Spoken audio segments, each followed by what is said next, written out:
You ask Tiger to calculate. This deals with finding the midpoint between 2 points. The midpoint between the 2 points is 61.5, negative 49.5. Let's solve it step by step. Plot the 2 points and calculate the midpoint using the formula.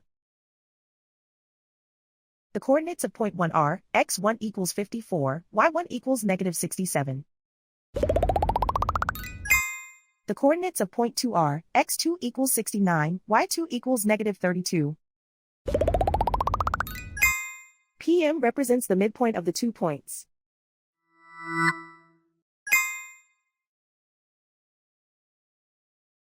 Use the x values in the midpoint formula to find the midpoints x.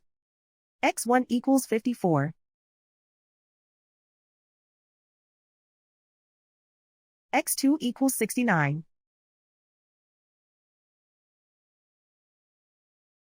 Simplify the arithmetic.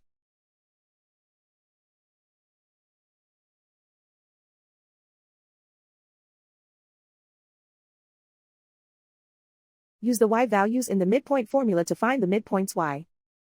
y1 equals negative 67. y2 equals negative 32.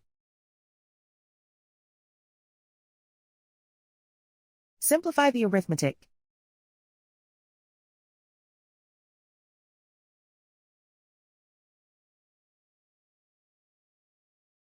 And so, the midpoint is 61.5, negative 49.5.